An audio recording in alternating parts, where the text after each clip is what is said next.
Have you ever looked at a world map and wondered why some countries seem to have it all while others struggle? We often talk about the developed world and the developing world, but what if I told you this division isn't as natural as it seems? There's an invisible artificial line that splits our planet into the global north and the global south. This isn't just about geography. It's a story of power, history, and deep-seated inequality that affects billions of lives. So, where did this line come from? To understand it, we need to rewind the clock. The story begins centuries ago, during the age of colonialism. European empires expanded across the globe, reaching into Africa, Asia, and the Americas. This wasn't a friendly visit. It was an era of exploitation. Resources were plundered, local economies were dismantled, and entire societies were restructured to serve the interests of the colonizers. This historical power dynamic didn't just disappear when colonies gained independence. It left a lasting scar, creating the foundation for the economic and political disparities we see today. The wealth of the North was, in many ways, built on the resources of the South. Fast forward to today, and the economic gap is staggering.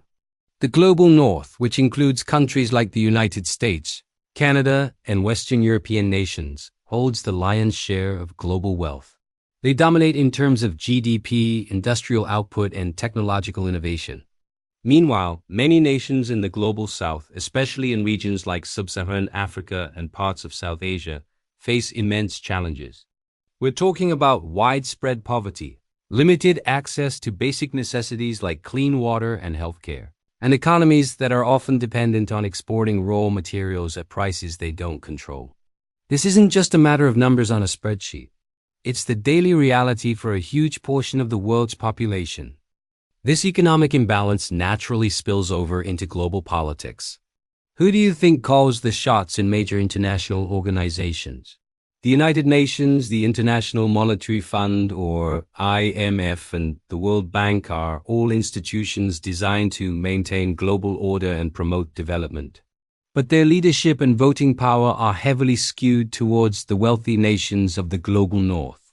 This means that major global decisions, from trade rules to financial bailouts, often reflect the interests of the powerful. Think about it. When a country in the South needs a loan, the conditions are often set by institutions dominated by the North. These conditions, known as structural adjustment programs, frequently involve cutting public spending on things like education and healthcare, which can end up hurting the most vulnerable people and deepening the cycle of poverty. Let's take a closer look at the role of these global financial institutions. The IMF and the World Bank were created with noble goals: to ensure economic stability and help rebuild nations. However, critics argue they have often functioned as tools to maintain the existing power structure. When they lend money to developing countries, it often comes with strict austerity measures. These policies prioritize paying back the debt to creditors, who are mostly in the North, over investing in the long-term well-being of the population. It creates a debt trap, where countries are forced to take on new loans just to pay off the interest on old ones, with little hope of ever truly developing their economies independently. This system can perpetuate dependency rather than fostering genuine growth. The consequences of this divide are felt in the most personal ways imaginable. It's about human rights and human development. When a country is trapped in poverty, its people suffer. Access to quality education becomes a luxury, not a right. Healthcare systems are underfunded, leading to higher rates of preventable diseases and lower life expectancies. Basic infrastructure like sanitation and electricity can be unreliable or non-existent. And now we have a new, massive challenge: climate change. Who is being hit the hardest? The global South. Ironically, these are the regions that have contributed the least to the carbon emissions causing the problem. Yet, they are more vulnerable to rising sea levels, extreme weather events, and failing agriculture, and they have the fewest resources to adapt. This is the very definition of climate injustice. So, are we stuck with this divided world forever? Is this massive global inequality an unsolvable problem? Absolutely not. But bridging the gap requires more than just good intentions. It demands real, systemic change.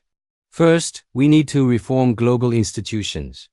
The voices of the Global South must be amplified in the halls of the UN, the IMF, and the World Bank. Decision-making needs to be more democratic and representative of the entire world, not just the wealthy few. Next, we must address the economic chains that hold so many countries back.